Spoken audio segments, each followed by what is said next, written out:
আসসালামু আলাইকুম। আশা করি ভালো আছেন। আজকে আমি মূলত বের হয়েছিলাম রাজশাহী মেডিকেল কলেজ হাসপাতালে যাওয়ার জন্য।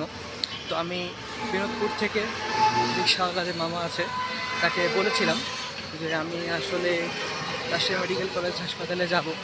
তো তা সত্ত্বেও কিছুক্ষণ পরে মামা বিভিন্ন জায়গার যাত্রী তুলে এবং এক পর্যায়ে যখন আমি দেখছিলাম যে মামা কিছুটা সামনে এগিয়ে যাচ্ছে, তখন আমি মামাকে বলি যে মামা আমি মেডিকেলে যাব। তো তারপর বলছে যে ঠিক আছে, আপনাকে সামনে টিটিসিতে নামিয়ে দেবো। তো টিটিসি প্রায় যখন কাছাকাছি চলে আসি তখন আমি আরেকবার বলেছিলাম মামাকে। তো মামা দেখা গেল যে বললো যে আপনাকে আমি সামনে আরেকটা জায়গা আছে, ওটা আরও বেশি সহজ হবে, ওখানে নামিয়ে দেবো।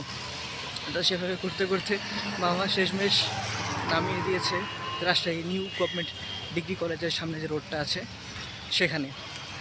তো এখন মোটামুটি হেঁটেই যাওয়া লাগছে মেডিকেল কলেজে। আমাকে বলছিল যে দুইটা ছোটোখাটো বাঁক নিলে আমি চলে যেতে পারবো সেখানে।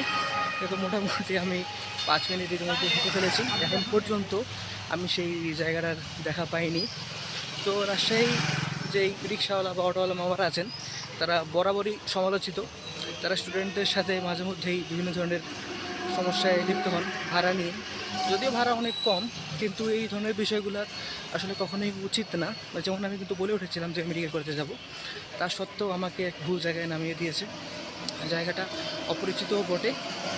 অনেকে এই ধরনের সমস্যা করতে পারেন, বিশেষত যদি মেয়েরা হয়ে থাকেন। তো আমার এই বার্তাটুকু দেওয়ার ছিল। আমি প্রায় মনে হয় কাছাকাছি চলে এসেছি। সবাইকে অসংখ্য ধন্যবাদ। ভালো থাকবেন। আসসালামু আলাইকুম।